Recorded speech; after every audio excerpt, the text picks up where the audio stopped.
Baik, pada kesempatan kali ini saya Pamela Pagan ini diberikan kesempatan untuk mengobrol, ya, kita pakai istilah mengobrol supaya lebih santai, dengan Pinandita Murbandana.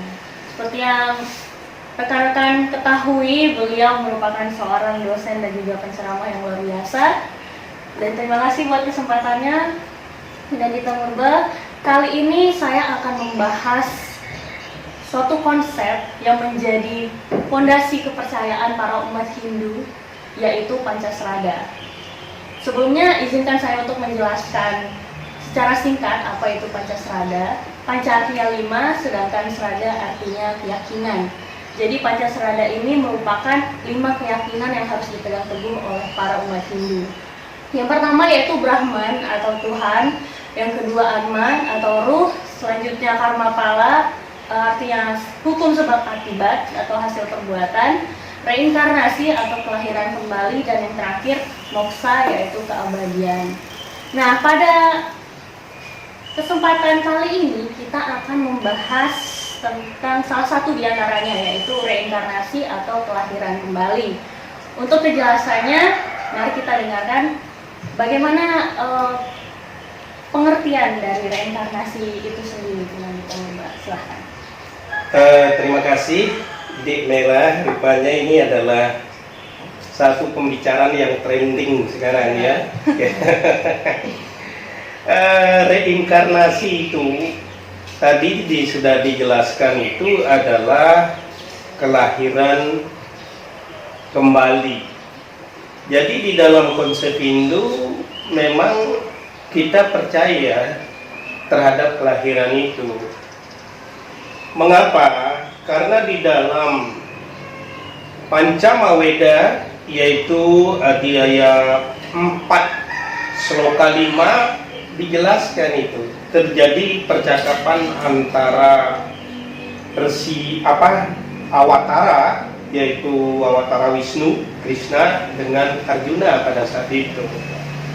Nah, dalam percakapan itu dijelaskan, Krishna dia berkata begini, "Kelak aku lahir berulang-ulang kali, demikian juga kamu, Arjuna. Cuman bedanya aku mengetahui semua itu, kalau kau tidak mengetahuinya." Itu penjelasan satu. Nah, di samping itu, kalau kita berbicara reinkarnasi, sesungguhnya ini diawali dari kematian sebenarnya.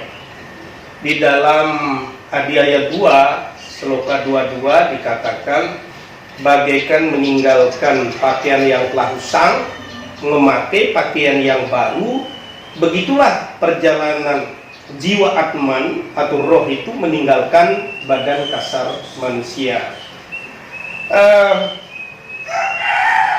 Jadi dengan demikian, jelas kita selaku umat yang beragama Hindu itu, dari sabda-sabda Tuhan ataupun awatara seperti itu, ya kita percaya kepada kelahiran itu. Itu dia tadi pengertian dari reinkarnasi. Semoga rekan-rekan bisa memahaminya. Nah, supaya kita lebih paham lagi nih, Pinandita Murba mungkin bisa menjelaskan bagaimana sih contoh reinkarnasi yang terjadi di kehidupan kita sehari-hari. Wah, ini Adik Mela semakin kritis saja ini. Jadi contohnya itu dapat Bapak berikan penjelasan mengambil dari Ityasa dan Purana.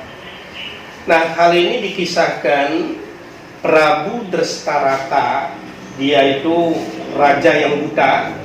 Kebetulan anak-anak atau putranya itu banyak sekali, sampai 100 gitu, yang disebut dengan Kurawa. Nah, Kurawa ini berperang dia dengan putra-putra Pandu yang disebut dengan Pandawa. Ternyata hasil dari pertempuran itu, yang 100 serbut Kurawa ini habis di medan perang, sedangkan Pandawa yaitu utuh semua. Nah, pada saat itu Raja Drestarata itu sedih sekali dia.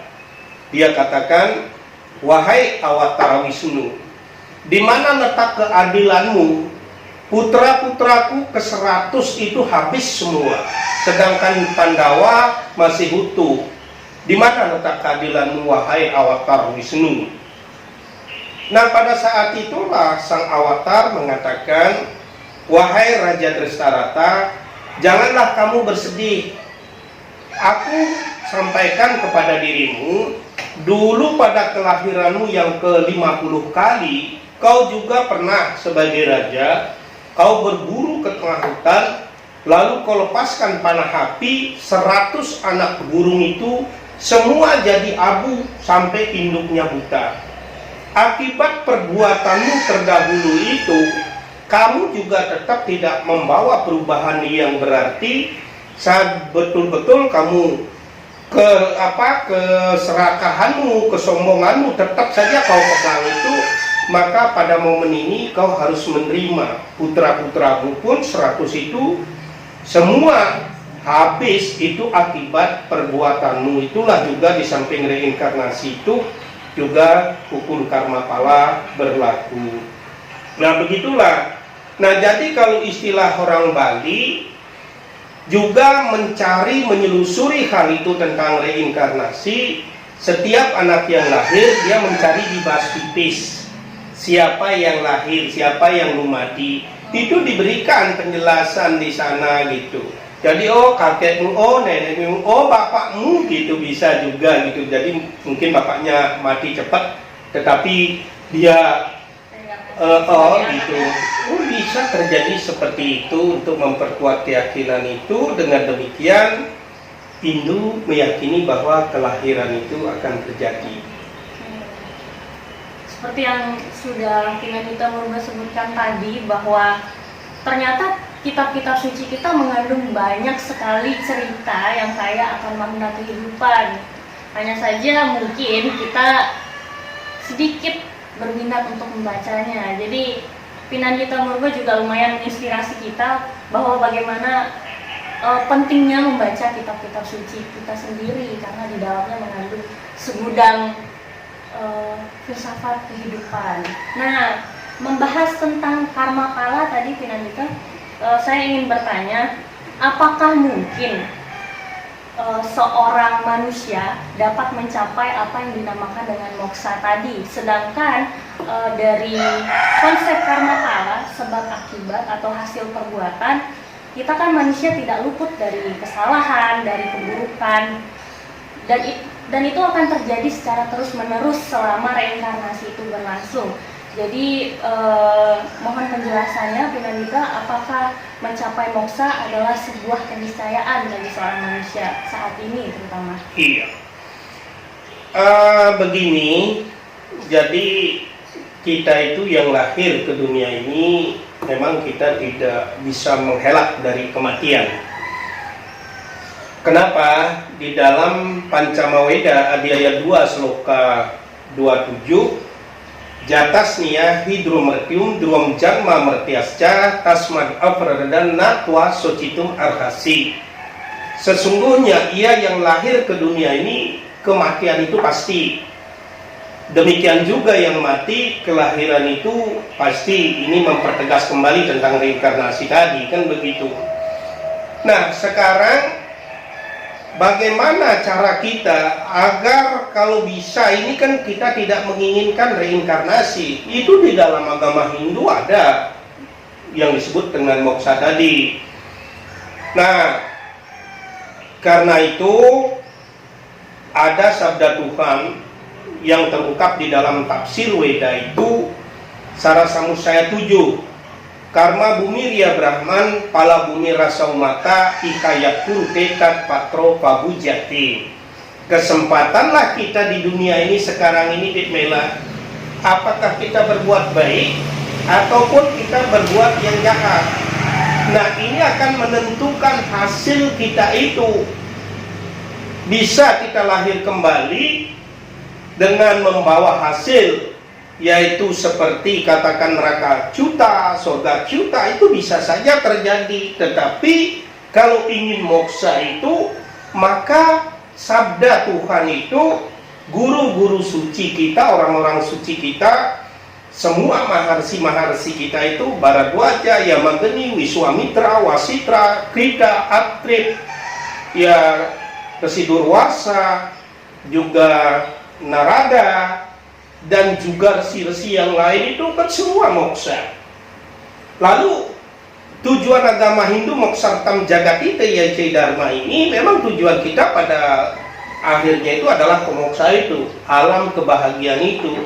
Caranya orang suci kita selalu mengajarkan, menyerukan bagaimana kita melaksanakan satyam, kebenaran itu, bagaimana kita melaksanakan dharma, kebajikan itu, bagaimana kita melakukan prema, penuh kasih sayang itu, bagaimana kita melakukan santi, kedamaian itu, dan bagaimana kita melakukan ahimsa tanpa kekerasan.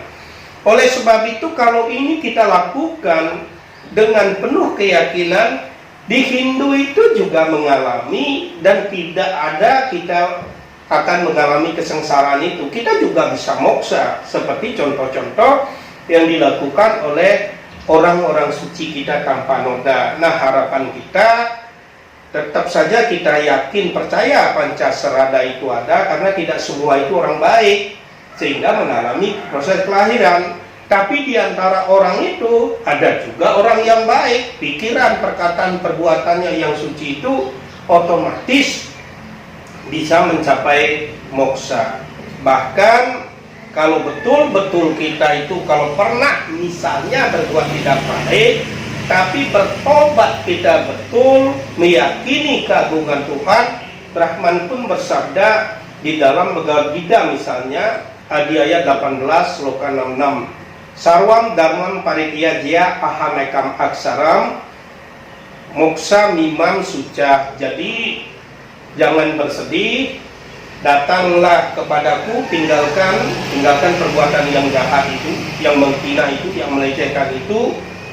Dosa-dosa pun bisa dilebur, bahkan kita bisa menjadi moksa. Contohnya Ratnakara dulu pernah berbuat jahat, tapi begitu dia menyadari kejahatan itu adalah tidak baik, dia betul-betul bertobat, terus melakukan pemujaan-pemujaan terhadap Brahman dalam manifestasinya sebagai para dewa, dan sangat memuja leluhurnya, mohon tuntunan, maka dia juga bisa moksa.